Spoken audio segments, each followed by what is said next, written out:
Namastê. Bem-vindos ao encontro.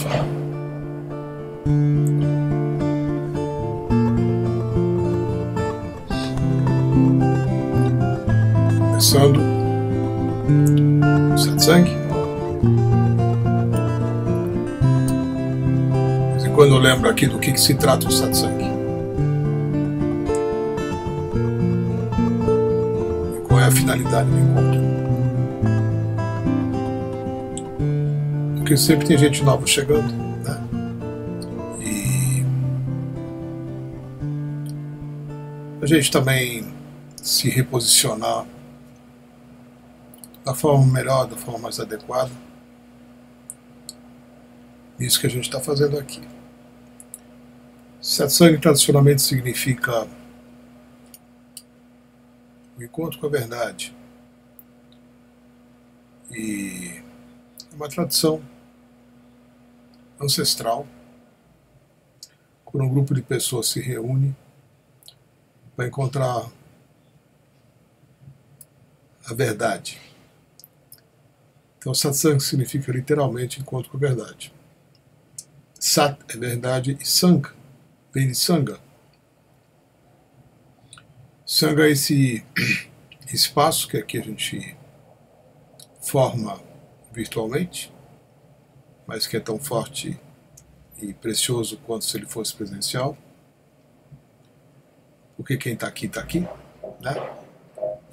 E sabe o que está fazendo aqui. Então, o que diferencia muita gente perguntar se estou vendo a sua aula, né? Eu não dou aula, né? Ah, eu vi a sua conferência outro dia. Pois é, também não é uma conferência, né? Eu não estou aqui nem dando aula, nem fazendo conferência. E qual que é a diferença? A diferença é que o satsang ele tem uma dinâmica, pelo menos da forma como eu conduzo aqui, onde ele não é preparado, né? Não tem uma coisa pré-concebida. Ele é vivo, né? Ele é uma forma de responder ao que está presente espontaneamente. Não tem preparo anterior. Tudo bem, às vezes alguém me escreve uma pergunta durante a tarde, é raramente que isso acontece, né? E aí eu dou uma lida tal, mas eu não elaboro uma resposta, eu só dou uma lida e a resposta ela emerge naturalmente quando eu releio ou quando eu leio aqui a postagem que está sendo feita. Então a beleza do satsang é isso, ele é vivo. Né? Não tem um roteiro, não tem um guia, não tem apostila, não tem livro. Muita gente conduz de uma outra forma. Né? Prepara assim um tema, né? Escolhe alguma coisa que algum mestre disse. Eu já participei de muitos satsangs assim, né? De muitos dashas assim. A pessoa já vinha com o livro todo marcadinho, né? Com as frases, com os temas, com as coisas que ele gostaria de estar abordando. Né? E eu tenho feito assim, porque o encontro ele nasceu da necessidade de se falar a respeito de coisas que nem sempre a gente tem o espaço e o tempo e o local para fazer. Então, nas sessões de Diksha é difícil, porque a gente tem né, é uma coisa meio corrida, o preparo é uma coisa meio corrida, a arrumação posterior. Então, durante a sessão de Diksha, é mais difícil a gente estar conversando. Daí a necessidade de criar um espaço adicional, que é acessável, né, pelo celular, pelo computador, pelo tablet e pela televisão, né, e em qualquer parte do planeta que tem internet. Isso que é legal. Né? A pessoa está em qualquer lugar. Né? Ela participa do encontro junto com outras pessoas sem precisar estar fisicamente presente. No entanto, o que é legal é que ainda assim cria-se, né, um círculo de presenças, como eu sempre falo aqui, né? O encontro ele é feito de presenças, e as presenças aqui estão para dar sustentação energética, né? Com a sua presença física, com a sua presença mental, emocional, né? Com a sua consciência. E isso sempre faz nascer alguma coisa nova aqui. A gente já tem um bom número, né, de satsangs gravados no YouTube, mais de 150, com os temas, muitas vezes se repete, mas quase sempre, mesmo quando um tema se repete, ele é comentado aqui de uma forma fresca, nova, inédita. Então, alguns temas são recorrentes, né? Certas coisas que a gente está buscando e está querendo saber, e muita gente também já fez a mesma pergunta, muita gente também quer saber, muita gente também está buscando, né? O que é um fenômeno incrível, né? Eu, quando comecei a minha busca, nos meus primeiros anos, né, faz um bocado de tempo, era muito solitário, né? Porque, né, primeiro que não tinha internet, né? Já é um mundo diferente. O mundo sem internet, gente, para quem se lembra como é que era, né, a gente esquece, né? A gente não tinha acesso a nada. Para a gente encontrar alguma coisa que a gente ouviu falar, muitas vezes precisava, né, atravessar a cidade, ir atrás de uma loja e chegar lá, atravessa a cidade. Quantas vezes já não passei por chegar lá, a loja fechou, né? Era uma loja especializada em livros, né, espirituais de todos os tipos, importados e tal. Aí depois de um tempão, chega lá, volta para casa, né? Aí de repente um amigo fala assim, olha, eu tenho, né? Só que está em espanhol, quiser eu te empresto, se você me devolver, prometer que devolve, né? Eu falei, eu prometo, né? Eu tiro um xerox do livro. Então, era assim, né? Isso quando a gente tinha a sorte de encontrar um amigo que estava buscando também algo parecido. Até você encontrar os grupos de pessoas, até você encontrar uma escola espiritual, podia levar anos, né? Foi assim comigo. Eu só tive a sorte, eu chamo isso de sorte mesmo, né, de ter sempre encontrado logo algo para me nutrir, exatamente no formato, tamanho, né, e no lugar que eu precisava. Então, a minha jornada espiritual sempre foi muito bem protegida, porque eu nunca precisei ir muito atrás das coisas. As coisas vinham para mim, como ainda vem, de um jeito fácil, fluido, né? Sempre que preciso de alguma coisa, a coisa chega para mim. E, de certa forma, eu entendo isso como uma resposta que o divino dá a algo que está sendo buscado intensamente, né? Isso é assim para todos, né? Todo aquele que busca intensamente encontrar a si mesmo é muito bem suportado, é muito bem acompanhado, muito bem orientado para que isso se dê, porque é o interesse da consciência, né, da inteligência superior, da inteligência universal, para que você encontre a si mesmo. Uma pessoa que não está em contato, né, que não encontrou a si mesma, causa muitos problemas e causa muito sofrimento aos demais.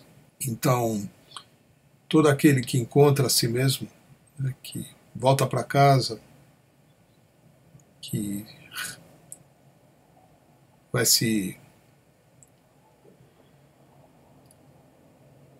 ficando consigo, vai ficando mais interessado no que está dentro do que no que está fora, vai se ocupando mais com seus temas internos, né?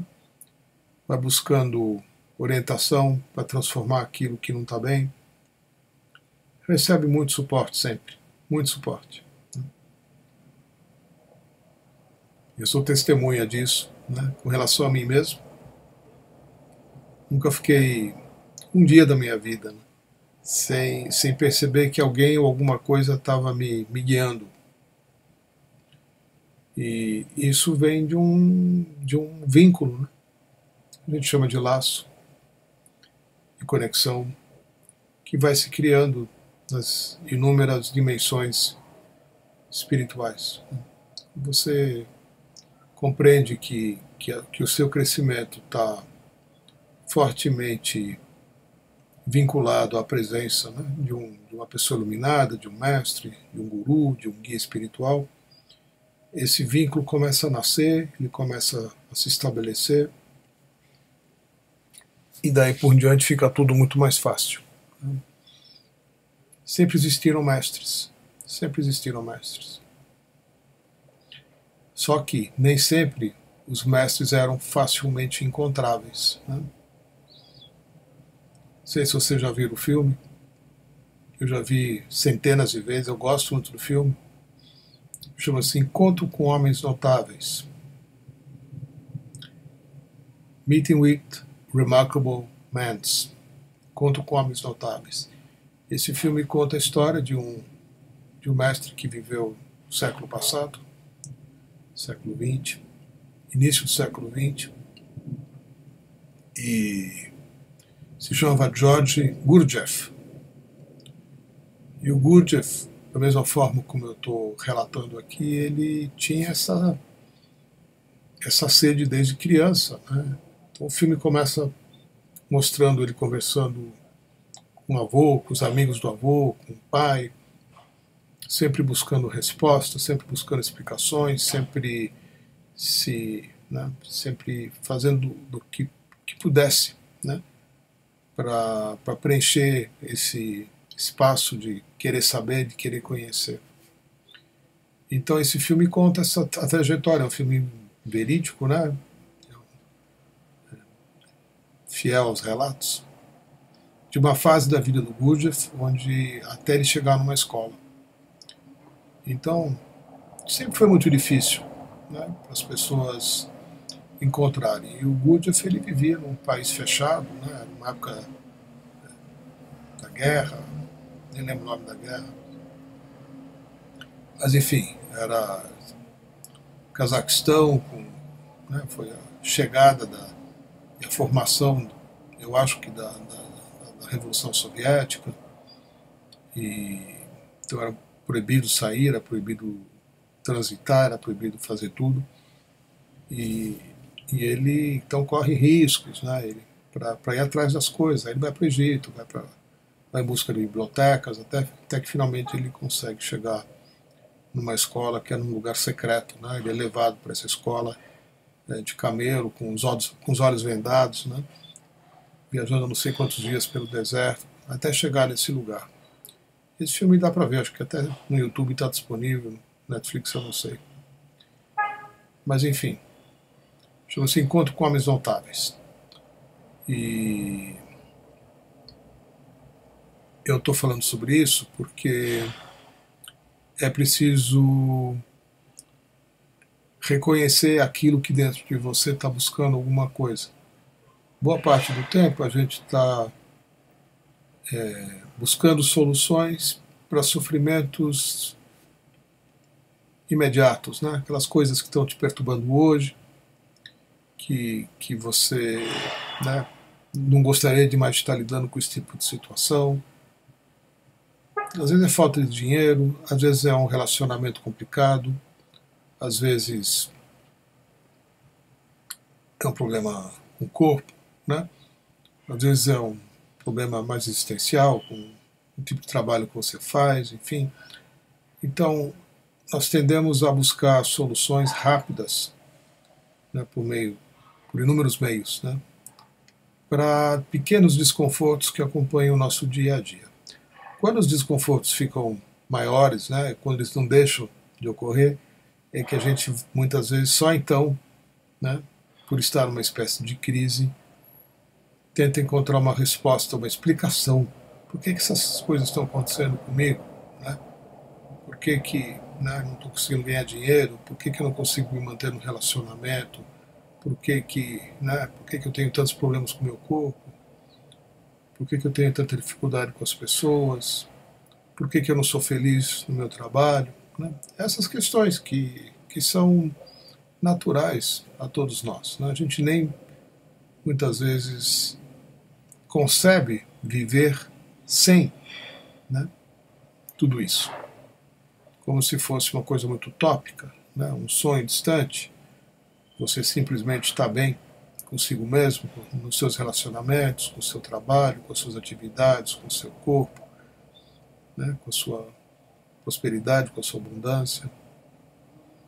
No entanto, muita gente se surpreende. O crescimento espiritual te leva a isso, né? Quanto mais você cresce espiritualmente, você vai encontrando também mais do que apenas uma paz momentânea, né? Aquela que você medita e por uma horinha você fica bem e depois, né, as situações voltam, quando você abre o olho, está tudo ali, né? O mundo está ali te esperando para te causar, né, com todos os problemas que momento a momento a vida vai te trazendo e você de novo se perde de si mesmo, né? Muitas vezes lamentando o destino do que você está vivendo, uma vez que você olha em volta, está todo mundo ótimo, menos você, né? A gente se compara às pessoas.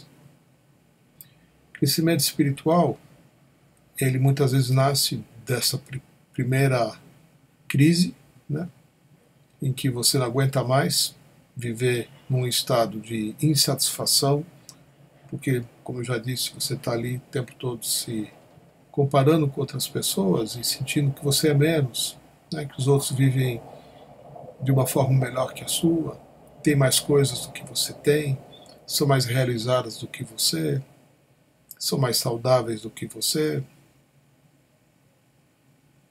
A gente se compara, né? A gente vive se comparando. Às vezes já de criança, né? Com os irmãos, já está se comparando, né? Às vezes um irmão, uma irmã é tratado de uma forma privilegiada, né? Ou porque é primogênito, chegou antes do que você, ou porque, né, tem alguma coisa que você não tem, e você vê que seus pais. Então, muitas vezes a gente dedica uma vida inteira para se tornar melhor do que um irmão ou uma irmã, né? Para ser mais merecedor de amor, para ser mais feliz do que um irmão e uma irmã. E isso fica de tal forma instalado no nosso sistema que a gente não perde a oportunidade. A gente está constantemente trabalhando em si mesmo para se sentir pelo menos igual, né? Muitas vezes, da forma como a gente atua, a gente busca uma compensação, né? Uma coisa não está bem aqui, então eu vou trabalhar para conseguir outra. Assim, no jogo, né, da compensação, o meu mal-estar fica equilibrado com um bem-estar, muitas vezes temporário, né, que eu vou atrás, né, de inúmeras formas. Então, a busca espiritual, ela está fora desse jogo. Ela não vem para você resolver probleminhas, né, problemões imediatos ou os problemões, eles vão desaparecendo, né, na medida em que você encara os desafios da vida, na medida em que você olha para cada situação e entende que aquela situação não é um problema para você resolver. Você não tem que resolver problema, né? Tem alguma coisa em você que precisa mudar por estar lidando com uma situação desafiadora. Quando você começa a agir assim, começa a assumir essa perspectiva, as coisas mudam de figura, né? A maioria das pessoas se queixa porque tem muitos problemas, né? Todo mundo tem muitos problemas, faz parte da condição humana, né? Lidar com situações desafiadoras. Se nós não tivéssemos situações desafiadoras acontecendo a cada instante, a todo momento, a nossa vida seria uma coisa meio parada, né? Possivelmente a gente estaria caminhando para trás, estaria regredindo, porque o crescimento ele exige essa criação de energia pela fricção, né? Tem uma situação e você vai lidar com ela, e vem outra situação e você vai lidando com ela, e essa fricção, quem fala isso é o Gurdjieff, né? Acabei de mencionar do filme. O Guru chama isso de fricção, né? Quando você pega as duas mãos e esfrega, você cria calor, né? E quando uma situação surge para você lidar com ela, você está sendo colocado numa posição de, né, de criar fricção, porque você vai lidar com algo, né? Isso cria um campo energético. Então, as situações desafiadoras, quando são bem trabalhadas, né, quando tem um interesse seu em encontrar soluções, né, e não entrar numa ladainha queixosa, né, de quem, né, vive uma vida cheia de problemas e mal acaba um, lá vem outro, né, que coisa, né, será que eu nunca vou ter paz? Será que... Pois é. Né? Esse tipo de discurso a gente muitas vezes aprende em casa, né, a gente ouvindo um pai ou ouvindo uma mãe se queixar da vida. Para o buscador espiritual, essa possibilidade ela não existe. A possibilidade de você se colocar, né, como vítima das circunstâncias ou dos eventos simplesmente não existe, porque você jamais será vítima de algo, né? Claro que a gente está vivendo aí uns dias dramáticos, né? Pelo rompimento da barragem na usina em Brumadinho, né? Com muitas pessoas desaparecidas. Eu estou acompanhando também, estou vendo, né, os trabalhos de resgate, os esforços, né, para salvar as pessoas, para cuidar das famílias, para cuidar de tudo. É um trabalho gigantesco, né? Claro que isso que eu estou falando aqui não vai servir para elas, né? Certeza não. Não nesse momento. Pode ser que mais adiante, né, elas possam encontrar respostas e uma clareza dos porquês, né? Mas os porquês não vêm muito ao caso. O que vem ao caso é como você se coloca e como você lida com uma situação desafiadora, né? Eu vi alguns testemunhos de duas pessoas, uma mulher, uma enfermeira, não sei se vocês viram isso também, que estava sendo entrevistada e estava numa espécie de lugar onde as pessoas estão se encontrando, né? Porque não tem para onde ir, não tem, né, onde dormir, não tem mais casa, não tem. E ela estava ali, por ser enfermeira, prestando todo tipo de ajuda a pessoas que estavam chegando ali em situação difícil, né? Emocional, física. E ela mesma tinha perdido um monte de gente, né?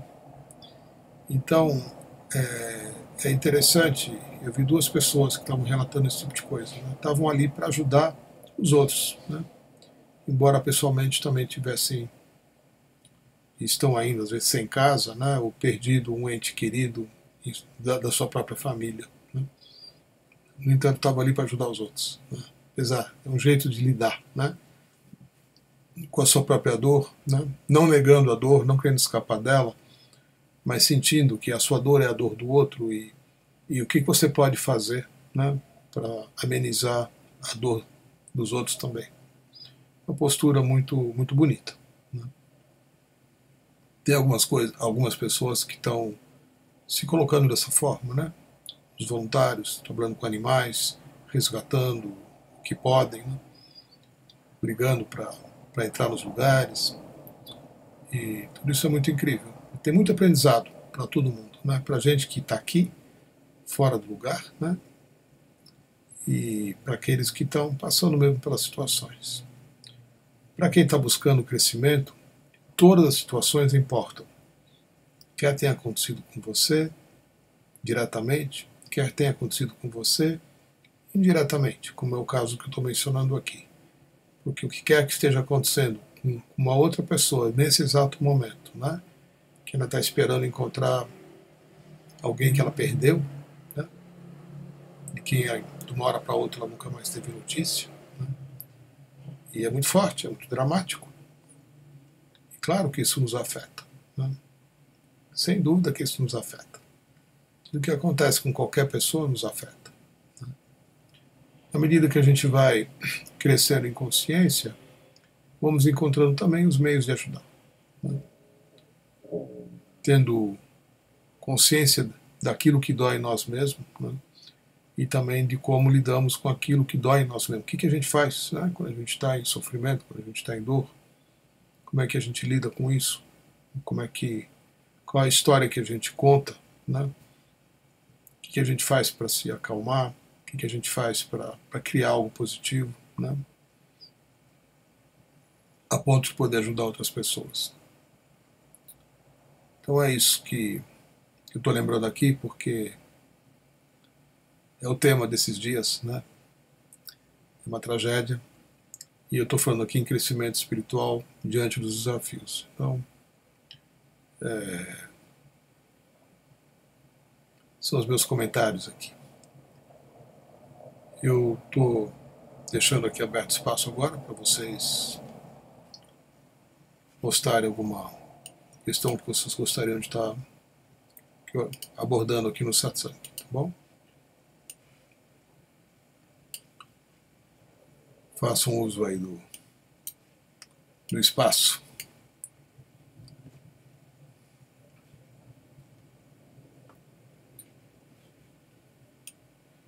Nos últimos encontros, vocês têm ficado muito na posição de ouvinte, né?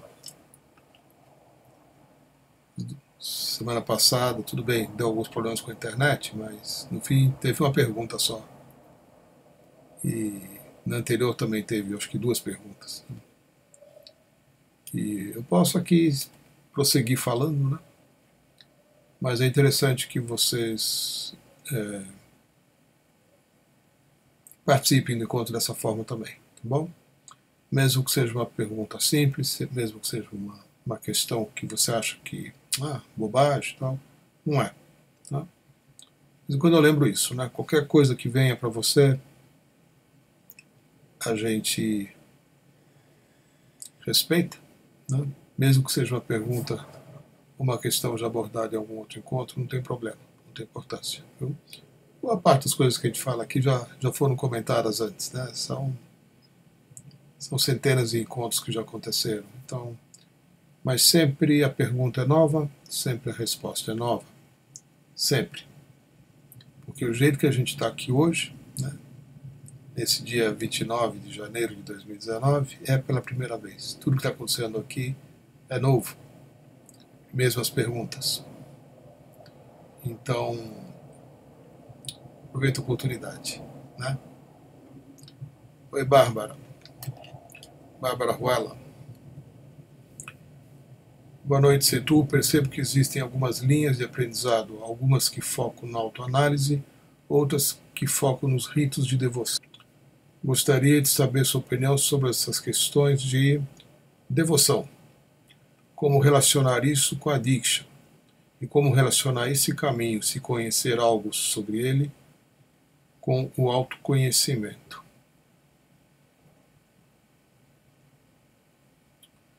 Bárbara, são 2 coisas que andam juntas, viu? Vamos ver se é isso que você está me perguntando, né? No caminho da Oneness, a gente sempre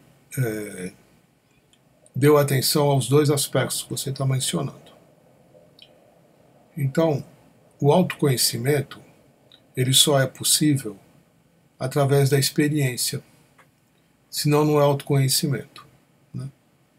Autoconhecimento significa que você está lançando um olhar corajosamente aos aspectos que você traz dentro de si que talvez você não gostaria de ver. Ou seja, está lançando um olhar para suas sombras, está lançando um olhar para aquilo que está no seu inconsciente. Todos nós somos movidos quase que 90% pelo nosso inconsciente. Quando temos pelo menos uns 10% de consciência, é muito. É muito. Às vezes nem isso a gente tem. Então, o inconsciente é a força a qual estamos sujeitos. O inconsciente ele é individual e ele é coletivo, né? Então muitas coisas que a gente sente, muitas coisas que a gente quer, muitas coisas que a gente rejeita, muitas coisas que a gente sente atração, muitas coisas que nos causam dor, outras coisas que nos causam prazer, a gente não tem a menor ideia, né? De repente você se sente muito mal, de repente se sente muito bem na presença de uma pessoa, ou num lugar, ou diante de uma cena, ou diante de um filme, ou diante de, né, de qualquer coisa, e você não sabe por quê, né? Aí você reage a isso também sem saber muito bem por que você está reagindo. De repente você sai do, né, perde o eixo, né, e fala coisas que você preferia não ter falado, ou, né, faz coisas que você preferia não ter feito. Ou seja, nós somos ainda, né, fortemente movidos pelo nosso inconsciente. O tal do autoconhecimento significa que você está interessada nele. Então a autoanálise, ou a análise com o suporte de uma terceira pessoa, vai te ajudar a compreender essas coisas que acontecem com você e que você não sabe por que acontece. De repente você fica doente, de repente você fica com um profundo sono, de repente você fica com uma dor de cabeça que não vem não sei de onde, de repente você fica com angústia, de repente você fica com raiva e você vai expressando, né, esse amontoado de emoções, às vezes de uma forma equilibrada, às vezes nem tanto, e você não sabe por quê, né? Você está reagindo à dor e você não sabe que dor é essa. Você está só expressando dor, através muitas vezes de uma forma violenta, de uma forma agressiva, e você não sabe por quê, né? Ou de outras formas, né? Estou só exemplificando aqui. Então nós somos sim profundamente movidos pelo inconsciente e temos pouco acesso a isso que em nós busca consciência.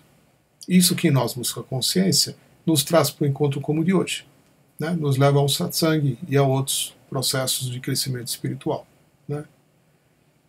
Tem muitos, né? Tem muitas escolas. Então, eu não vejo que seja de muita utilidade fazer autoanálise. Por quê? Análise significa um conjunto de pensamentos analíticos e críticos, né, e comparativos, que buscam referências aqui ou ali, onde você vai buscar uma resposta para quem você é, ou por que você é ou deixa de ser alguma coisa, né? Então a análise é uma coisa muito complicada, porque quando vem pela ajuda de uma terceira pessoa, de um analista, você vai ainda estar dentro da limitação dos questionamentos que este analista é capaz de fazer a respeito dele mesmo, né? Esse é o limite do analista. É até onde ele chegou, é até onde ele pode ir com você. A autoanálise esbarra na mesma condição. Você vai poder saber de si até onde? Até onde você é capaz de chegar, né? Você vai chegar no momento em que você não vai conseguir mais investigar a si mesmo pelo raciocínio lógico, por referências, né, de todos os tipos, né, de todos os grandes mestres aí da psicanálise, né, Freud, Jung e tantos outros, né. Então, a análise, não é que ela não seja boa, ela só não leva você a fechar o processo, né, porque ela é limitada pela própria natureza. A análise sempre, né, pelo menos até onde um pouquinho que eu sei, né, sei quase nada, ela é um processo mental, né, de investigação mental. E faz uso da palavra, e faz uso do raciocínio lógico, e faz uso da dedução, e faz uso de imagens, faz uso de muitas coisas, né? Até de imagens do inconsciente, né? Como é o trabalho do Jung, por exemplo, né? Vai olhar para os sonhos, vai olhar para as imagens dos sonhos, vai buscar né, as relações entre o sonho e o seu momento presente e tal. Então, a análise é muito legal, mas é um primeiro passo. Tem um momento que ela não vai te levar, de fato, muito adiante, né? No processo de crescimento espiritual, nós não fazemos análise, né? Nós fazemos sim um processo de, vou mudar só a terminologia, vamos chamar de contemplação, né? Onde você é levado a reconhecer um aspecto que está presente dentro de você. E você também vai acabar, muitas vezes, chegando à constatação, né, de que esse aspecto está presente dentro de você e não tem nada que você possa fazer para mudar. Sim, muitas coisas que estão no inconsciente, no momento que vem à superfície e você se torna ciente delas, né? Algo vem do inconsciente e vem para a consciência, só esse movimento, né, que algo sai da sombra e vem para a luz, é suficiente para que uma liberação ocorra. Esse é um dos jeitos que a gente trabalha, né? Então, pela contemplação, pela constatação de que algo está presente, isso muitas vezes é o suficiente para que aquilo que estava presente atuando nas sombras, né, nos porões, vá embora, se dissolva e seja liberado. O processo devocional, ele é uma outra via de realizar esse tipo de trabalho, né? Porque você busca a conexão e você busca, por meio do rito, estabelecer uma linguagem com a presença, né? Então o trabalho devocional, ele se dá mais pelo coração, né? Ele vai exigir de você um estado de entrega, ele vai exigir de você uma confiança. Só que você não é uma pessoa que se entrega e você também não é uma pessoa que tem confiança. Muitas vezes você vive apenas sob o domínio do medo, né? Parece nome de filme, né? A gente vive dominados por limitações causadas pelo medo, que também, novamente, são processos inconscientes que a gente não conhece. Então, o trabalho pela devoção atende àqueles que naturalmente seguem pela linha do coração, né? E o trabalho que você está chamando de autoanálise, muitas vezes não é compatível com uma pessoa que é devocional, né? Então a gente tem os dois tipos de gente, né? Os dois tipos de pessoa. No final, todos vão convergir para o mesmo lugar, né? Mas muitas vezes o caminho segue por vias diferentes, né? Tem pessoas que seguem o caminho devocional e tem pessoas que seguem o caminho da consciência. Muitas vezes a gente associa a um caminho, por exemplo, né? Quando a gente fala em Yama Bhagavan, o caminho de Yama é um caminho mais devocional e o caminho de Bhagavan é um caminho mais pela razão e pela consciência, né? Eu tenho uma essência aqui, que eu sempre ponho algumas essências do meu lado aqui, para me fazerem companhia durante o encontro. São essências da Ora Soma. Hoje eu não pus aqui.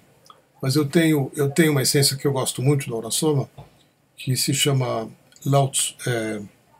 Kuan Yin e Lao Tzu, né? São dois mestres chineses. E eles estão... A Ora Soma são uns frascos com uma essência, né, desse tipo assim. E às vezes eu uso, né, antes de começar o encontro, para me sintonizar com uma determinada frequência da consciência e me dar suporte, né?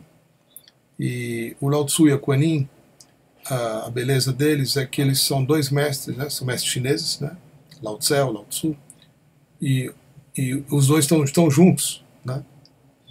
O Lao Tse pela consciência e a Kuan Yin seguindo pelo amor incondicional. Uma linha, né, uma trilha mais masculina e outra trilha mais feminina, dependente do sexo, né? É só a qualidade da energia, a presença. Então, quando a gente coloca a essência de Lao Tzu e Kuan Yin, a gente está buscando também um equilíbrio entre os dois aspectos, né? Entre o lado masculino e o lado feminino, entre a razão e a emoção, né, o sentimento, entre o coração e a mente, esse tipo de coisa, né? E quando existe um conflito nessas duas áreas, né, quando muitas vezes o que você está sentindo não está batendo com o que você está pensando, o que você está pensando não está batendo com o que você está sentindo, e isso gera algum tipo de conflito, né? Essa essência ela vai ajudar você a encontrar um estado de unidade apesar das diferenças, né? Então, é só um exemplo. A gente busca crescer pelos dois caminhos, né? Muitas vezes, e para muitas pessoas, é possível trilhar os dois ao mesmo tempo, né? Você tem um lado seu dedicado, né, a seguir o caminho da consciência, mas você também gosta, né, ou se sente muito bem se prostrando, né, diante de um altar e recebendo a Diksha, né, das Padukas, né, ou de uma imagem, ou de uma presença, como o orbe dourado, né, que exige de você algo que não é racional, que não é lógico. Né. No entanto, você vai sentir a presença da mesma forma e vai se sentir sendo mexida da mesma forma. Então eu não criaria um conflito entre os dois aspectos. Né. Se você é uma pessoa muito racional e fica incomodada com o devocional, é algo a ser compreendido, né? Ser trabalhado no sentido de ser compreendido. O que dentro de você não flui com a devoção, né? E vice-versa, né? Vice-versa. Tá bom, Bárbara? Oi, Carlos. Carlos Costas. Boa noite, Setu. Há um tempo atrás você disse para assistir a retransmissão da ON gravada. Recebemos a ON mesmo não sendo ao vivo? Com certeza, Carlos, senão eu não teria dito isso para vocês, né? E é por isso que também eu a mantenho gravada, né? Deve ter hoje na minha página do livestream, deve ter por volta de umas 50 ou mais ONs que lá estão, né? Então é uma resposta, vamos dizer assim, do que você mesmo pode encontrar pela experiência, né? Então, quando eu realizo uma ON presencial, não sei se você já participou de alguma, né? A gente se reúne, né, num salão, às vezes, né, número de 20 pessoas, mas eu já fiz até com 1000 pessoas, né? 700 pessoas. Então, uma ON presencial com um grande número de pessoas, ela é muito forte, porque ela reúne, como a gente está se reunindo aqui, um grande número de pessoas que estão ali para compartilhar daquele mesmo instante, né? Então forma-se uma egrégora, né? Forma-se um campo de consciência pelo meditador e pela presença física das pessoas que estão ali olhando para o meditador, né? E isso é uma experiência muito forte. E no que eu já testemunhei comigo mesmo e com outros meditadores, quando é feito online, é diferente, claro. No entanto, o que você está acessando através do meditador está dentro de você mesmo, né? O meditador está só servindo como um meio de você acessar algo de uma outra forma. Então, o que acontece numa ON é que você tem a possibilidade de se conectar através do meditador com o seu próprio divino, né? Com a própria consciência, com a própria presença dentro de você. Por isso que vê-la gravado vai surtir o mesmo efeito, né? Pode ser que você tenha mais dificuldades, pode ser que não, né? Tudo vai depender também de você criar o espaço, né? Como a gente vai fazer daqui a meia hora, né? É importante criar um espaço para isso, né? Eu sei que é tarde, né? 11h15 da noite, né? Aqui em São Paulo, horário de Brasília, muita gente acorda cedo, está cansado, né?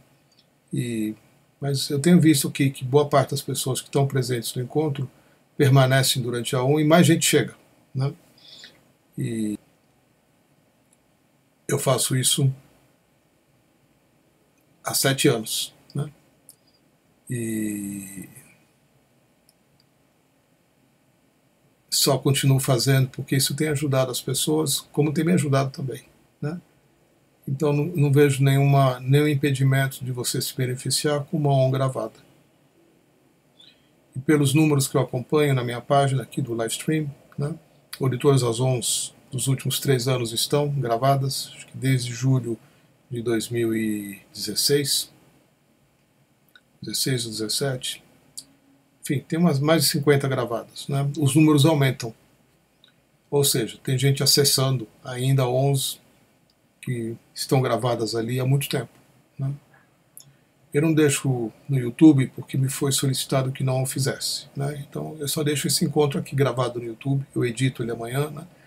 E deixo gravado.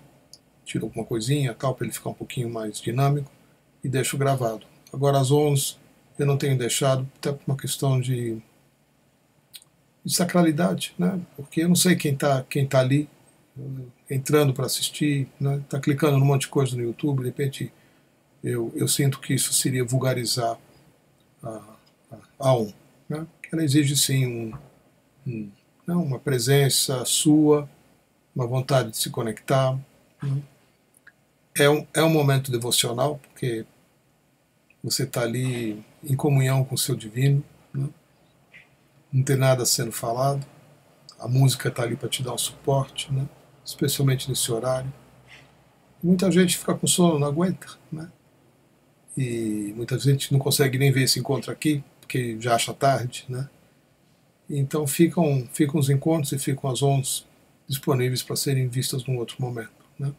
É uma experiência diferente? É uma experiência diferente, né? Estar aqui ao vivo, conversando, interagindo é uma coisa. Ver a gravação num outro momento, né? De gente que conversou aqui e tal, é outra coisa, né? Tem menos impacto, né? Porque você poderia ter a chance de estar né, falando alguma coisa e você está ouvindo a conversa dos outros, né? Então, é uma pequena mudança, é diferente, né? Mesma coisa, né? No caso da ON,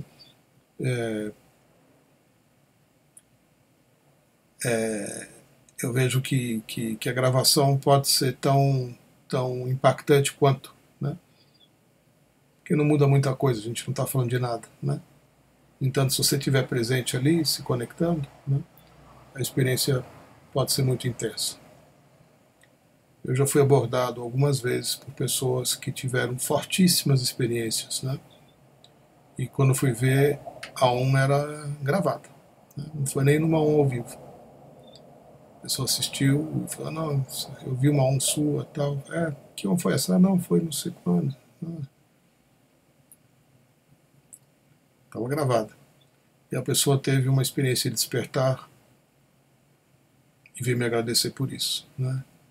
Então eu afirmo essas coisas aqui, Carlos, pelos feedbacks que eu tenho das pessoas que passaram e encontraram alguma coisa, né, muito importante em suas vidas, assistindo a uma ON, né, tanto faz gravado ou não, né, tá bom?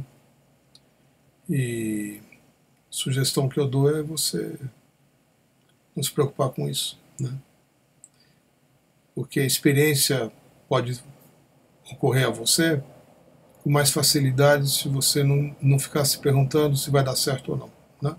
Simplesmente se entrega, né? Que é como a gente estava comentando aqui a respeito da devoção, né? Quanto mais você se entrega a algo, né, melhor, né? A gente já viu tanta coisa gravada com o Shrima Bhagavan, né? Tanta coisa, né? Tantos encontros, né? Com os professores e com outros mestres, né? Que estão gravados, né? Estão gravados. No entanto, você assiste aquilo. Eu sempre sou muito impactado, por exemplo, por um vídeo de um mestre chamado Papaji, que já morreu faz um monte de tempo, né? E eu nem tive a possibilidade de conhecer ele pessoalmente. Eu conheço discípulos dele. E toda vez que eu vejo um vídeo gravado do Papaji, eu fico muito emocionado, né? Não sei porquê, né? O Osho não me emocionava tanto, né? Com quem eu convivi 30 e tantos anos, né? Mas o Papaji, quando eu vejo um videozinho velho dele aqui gravado, né? Ele com os discípulos dele, mexe comigo, né? Então, o fato de algo estar gravado, eu sinto que é uma bênção, né? Porque a gente pode resgatar experiências que continuam vivas se a gente também está vivo naquilo, né? Tá bom, Carlos?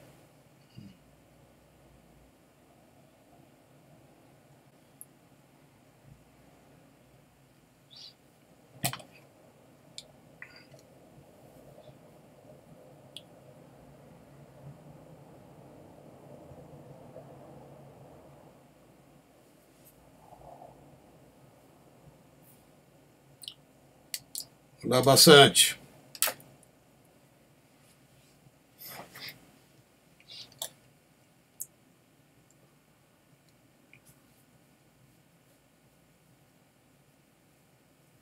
Ah, que legal, que bom, que bom. Para quem não sabe, a ON, o Carlos está dizendo aqui que já teve a oportunidade, né, de participar da ON ao vivo em vários espaços, mas não comigo ainda. A ON, ela só é oferecida, né, por hoje, né, aqui no Brasil, nós somos em 4 meditadores. E Alessandra Giordano, Bhaskar, Narayane e eu. E nós 4 realizamos esses eventos, viajamos durante muitos anos. Todos nós fomos iniciados em 2012, final de 2012, 2013 no meu caso, a Alessandra um pouquinho mais para frente. E a gente oferece encontros, né, presenciais quando alguém nos produz, quando alguém nos convida, né? Então, muita gente manda, né, uma mensagem: se você não quer vir fazer uma ON aqui na minha cidade e tal. Eu falei: tudo bem, só, né, providencia o espaço, né, divulga para as pessoas, manda uma passagem e eu vou, né? É assim que funciona. E dessa forma a gente viaja bastante, né? Já viajou pelo Brasil todo, pela América Latina. Eu já viajei, fiz ON nos Estados Unidos, fiz ON no México, fiz ON em outros países, né? E no Brasil, em quase todas as capitais e outras cidades. Então, a experiência de estar realizando e participando de uma ON é muito forte, né? Muito forte. E somos em 4 meditadores que fazem isso. Mas a gente tem isso, a gente precisa ser convidado, né? Então, para uma ON acontecer, alguém tem que, né, pegar o projeto na mão e falar: se tu vem, né? E como o Bastante, que acabou de entrar aqui, já fez, né? Vem para cá, vamos, né? Vamos fazer acontecer, né? E eu fui lá para Erechim, que é a cidade aqui do Bastante Poeta, né? Por uma iniciativa e por uma vontade dele, né? E do grupinho de pessoas com quem ele convive lá em Erechim, né? E então é assim que funciona, né? As ONs hoje em dia têm sido um pouco mais. Temos hoje algumas variações, né? Umas variantes. Temos hoje meditadores da, da luz suprema, do amor supremo. No caso da Alessandra, né? Ela foi iniciada numa nova modalidade. Tem outras pessoas que também foram iniciadas nessa nova modalidade, né? Mas eu ainda não falo a respeito porque eu não sei o que é, né? E eu me mantenho como Oneness Meditator, como meditador na unidade, e disponível para o encontro das pessoas onde quer que seja, né? E enquanto eu estou aqui em casa, né, enquanto eu estou em São Paulo, eu ofereço, né, todas as terças-feiras, depois do encontro, uma ON online. Né? Essa é uma coisa que só eu faço e a Narayane faz também, eu acho. Não sei se ela está fazendo ainda, né? Os outros 2 não fazem. E eu sempre tenho tido um retorno muito bonito, né? Tá bom?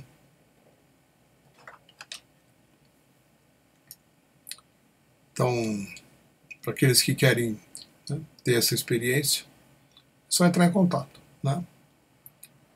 E todos os produtores com quem eu já, né, atuei aqui no Brasil e fora do Brasil, sempre relataram modificações, mudanças, né, e transformações muito significativas nos seus grupos, porque quando você reúne, né, 30, 40, 50, 100 pessoas da sua cidade para participar de uma ON, que inclui um satsang como esse aqui, né? Eu sempre começo com satsang durante 40 minutos, quase uma hora, e depois mais 20 minutos da Oneness Meditation. O formato é semelhante a esse aqui, né? Quando a ON termina, quando o evento termina, às vezes eu faço mais um outro no dia seguinte, ofereço mais algum outro processo, né?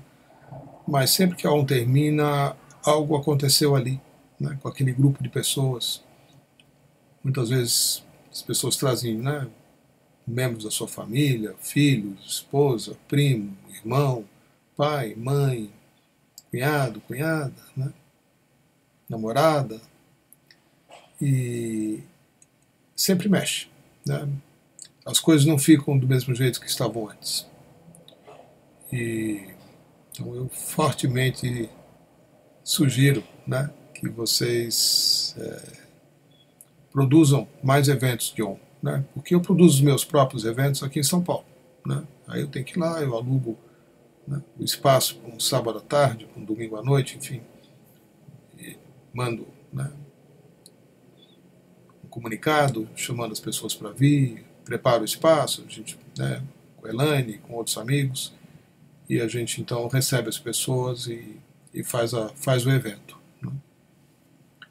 E eu sempre gosto muito de estar viajando para outros lugares para fazer a mesma coisa, mas eu dependo, né, de produtores locais, gente que quer dar algo a si mesmo e dar algo para a comunidade com a qual vive, né?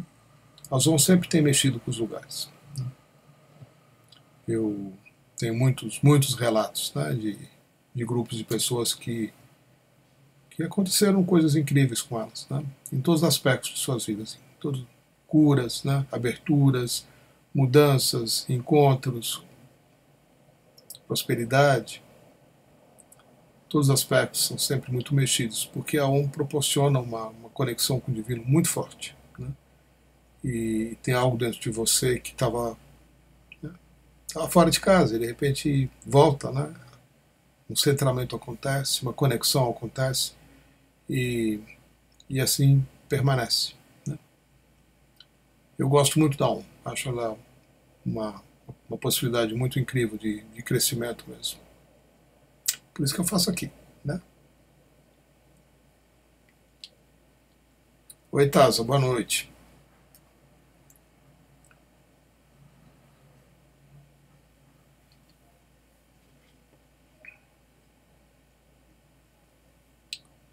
As ONs elas foram criadas, né, pela One University, então,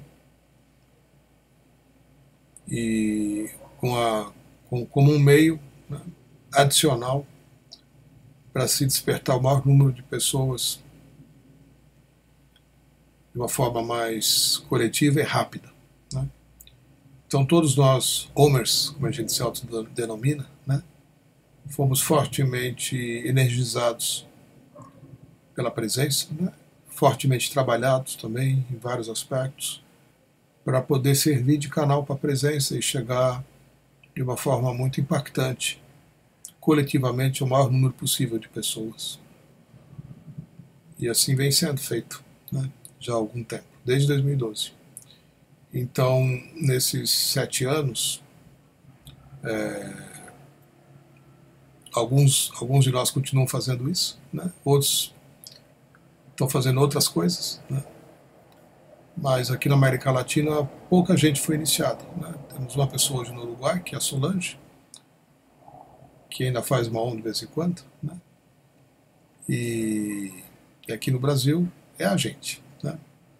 Então, somos poucos, né, dado o tamanho do território.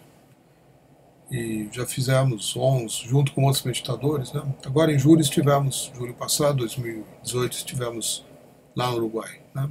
Então foi Solange Jorona, Alessandra, Narayane e eu, né. Fizemos um trabalho lá durante 2 dias seguidos, oferecendo ONs e processos para um grupo de pessoas que estava lá, né. Foi muito forte, foi muito bonito. Então, de vez em quando a gente faz isso, a gente se reúne em vários meditadores e faz uma ON dupla, tripla, quádrupla. Já fiz ON até com 19 meditadores nos Estados Unidos juntos, né. É muito legal, é muito legal. E aí, bastante. Todas as vezes que estive envolvido na produção das ONs foi um verdadeiro presente. Com certeza, cada movimento desse contribuiu muito para a pessoa que sou hoje. Gratidão pela tua existência e minha existência. Gratidão a você, bastante, pelo seu carinho, viu? Pela sua coragem também, né?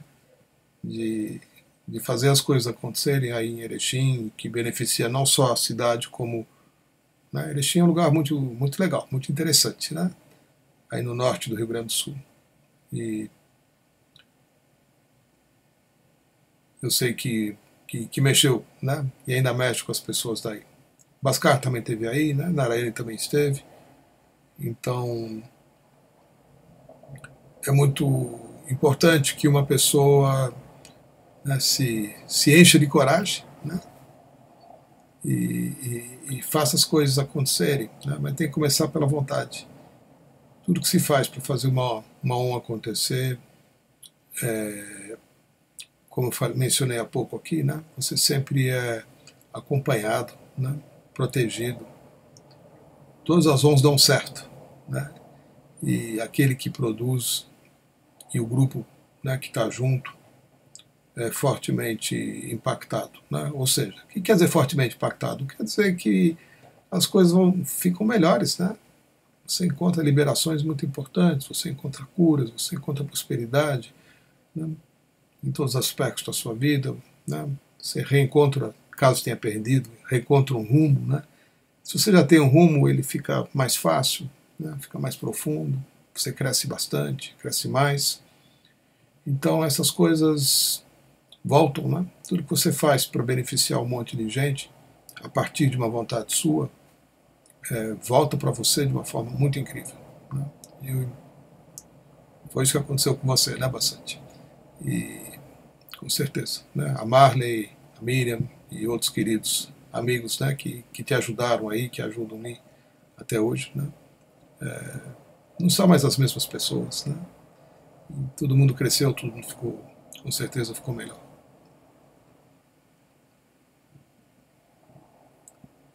Então é isso, gente. Eu vou preparar para ontem, né? Vai acontecer dentro de 15 minutos aproximadamente, tá bom? Como é que a gente assiste uma ON? A gente se prepara também. Eu me preparo aqui e vocês se preparam aí.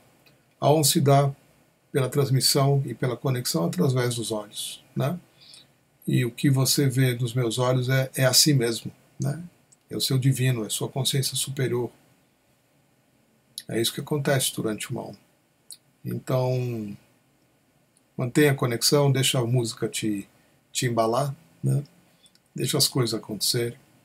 Terminada a ON, eu deixo mais uns 15 minutos a música tocando e você relaxa com ela. Para assistir a ON, sai aqui da sala agora, clica no outro link que está disponível inclusive aqui nas explicações, né? E vamos nessa, né? Namastê, queridos. Boa noite. Até daqui a pouquinho a gente se reencontra na ON, tá bom? Gratidão pela presença e pelas perguntas.